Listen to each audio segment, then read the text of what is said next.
here in this very place. It's quite emotional when you start talking about it. It's a shock for me. Our uncles were out there trying to kill each other. It affected more than a generation. The numbers are almost incomprehensible. He was in the forest. It's a town that remembers Australia every day. And one day, I find a diary. Conversations with Richard Fidler.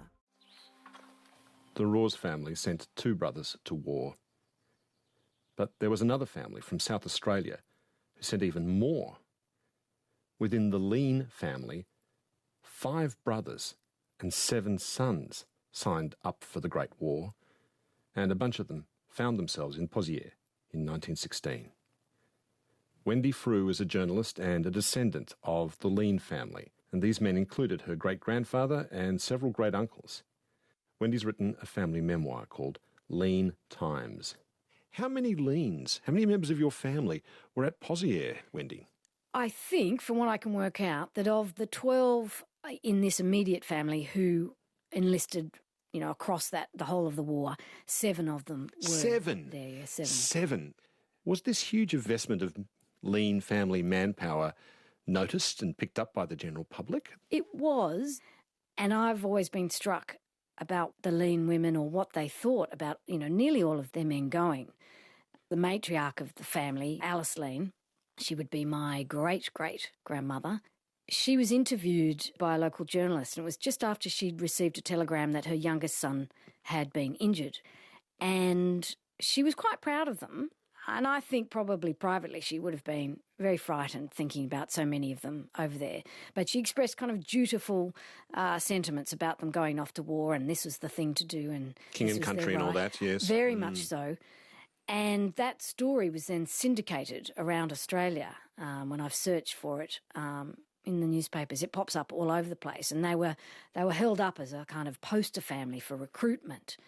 And Bean describes them in the official history of the war as the most famous family of soldiers in Australian history.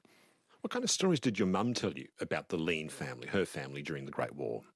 I think the one that sticks in my memory most was a story my mother tells about her mother, my grandmother Doris, and how one day, this is during the war, Doris came home to their home in Sydney, and she came into the front garden and she saw her favourite brother, Alan. He was a year or 2 younger than Doris, and they were very close. And she was quite shocked to see him. He was in his full military uniform, and no one was expecting him home from the war. And she was so excited, so she rushed in and she turned to shut the gate and turned back to really to go and embrace him. And he was gone. And she thought, what's he done? He's played a trick on me, or, typical Alan. And she ran into the house and she was yelling out to her mum and her 2 other sisters, Alan's back, Alan's back. And they all got incredibly excited, especially their mother. They were all running around the house and they ran out into the backyard and they thought, he's hiding, this is ridiculous. And then he just wasn't there. They kept looking. He was gone. I mean, Doris was not a child. She was about 23. Her mother got incredibly angry because, of course, she wanted to see her son. And they said to Doris, what are you doing? He's not here. Why would you do this to us? To her dying day, my grandmother believed she'd seen her brother that day. But, obviously she hadn't seen him. She perhaps was thinking about him so much that she conjured him up, we don't know.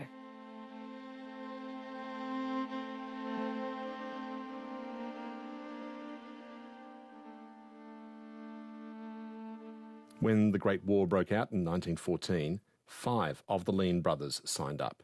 There was Ted, the eldest, in his 40s. Ted's a great character. He was my great-grandfather. Then there was Ray, the tallest of the brothers. He had a whole lot of nicknames in the war when he was an officer. He's called the Bull, he's called the Mastiff. The one I love the most, he's called the Storm God. Ray would rise the highest to be appointed Brigadier General of the 48th Battalion. And then there was his brother Ben. And he was the favourite. He was everybody's favourite. He was his mother's favourite, and he was a very kind uncle to his brother's sons, who were also involved in the same battalion. Then there's Ernest, who looks uncomfortable. Ernest is a bit of a mystery. He's definitely the black sheep. All I know about him really was that he had already abandoned his wife and 11 children not long after the 11th child was born. That would have been scandalous in a Methodist family, surely. Oh, look, I think scandalous for any family, but certainly for these people. Then there's Alan. He looks very handsome. He does, doesn't he? I mean, absurdly handsome. They're a handsome bunch.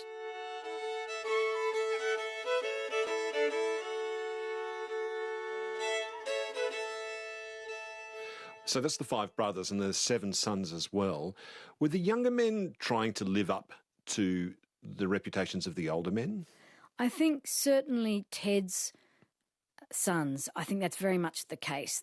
And certainly the oldest of those boys, which was the other Alan, he, in his letters home to his mother, was desperate to show that he could be as good as Dad. And it's interesting reading the letters. It makes you realise he was about 21 when he first enlisted, but he was a boy, and he's bragging to his mum and showing off, and he's desperate to be promoted. So, yes, he definitely wanted to emulate his father. You get the impression that many of them enlisted enthusiastically, but were there others who were, shamed into enlisting? In the Leane family, I know that 2 in the family, one of the older men and one of the sons, both received white feathers. It was something that started in the UK to shame men who hadn't enlisted, who were healthy enough to enlist and of the right age, to shame them into doing it by giving them this white feather. I guess it was a white feather of cowardice. And it was adopted over in Australia. Women would do it in the street to men, wouldn't they? Yes, and I think often also they were sent in letters in the mail. They were very often done anonymously. There were men who might have been back from the war with injuries that weren't obvious to the public. They may have been out of uniform and on leave. There were lots of mistakes that happened. There's a story about a dinner party and a woman there, she's lost her son. She criticises a young man there who's an art student. Well, she doesn't know that he has a heart condition. This boy tried to enlist twice, and here she is absolutely berating him in public at a dinner party when he goes outside, reputedly in this story I read, and kind of vomits. He's so upset. And she knew nothing about him. She was a stranger before she met him that night, and I think that happened a lot.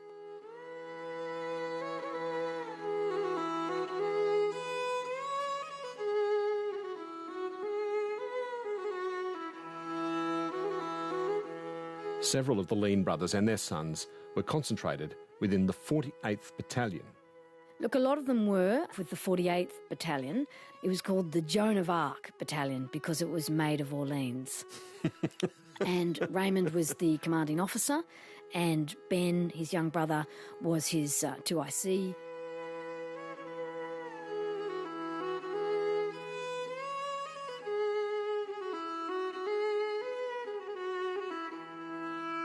Raymond and Ben survived the disaster at Gallipoli. Then they were sent to France, where they were warmly welcomed by the local French people. Ben writes about this in his diary, coming in, I think probably from somewhere like Marseille on train up to the north, and people just standing along the side of the embankments, waving and cheering, the women blowing kisses. And Ray and Ben were billeted in a village somewhere. They got to know these young Australians, and I think were pretty upset when they would find out later on that some of them had been killed in the nearby battles.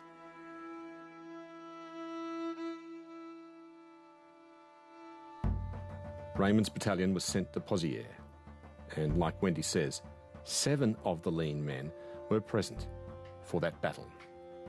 Ray was given orders to put 2 of his companies on the front line and another 2 close behind as reserves.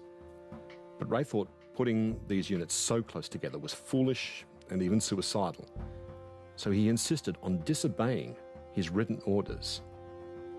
The barrage that night was murderous, and in the morning, Ray saw that most of his men in the front line were dead or wounded.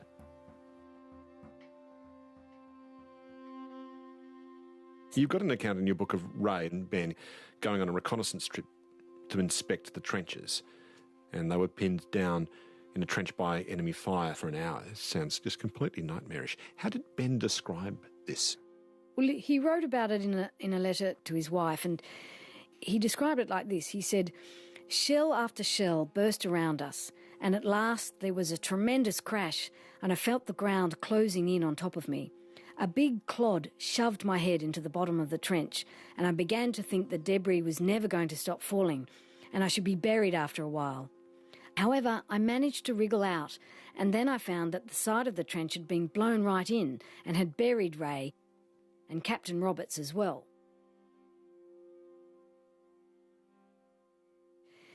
So it must have been incredibly frightening.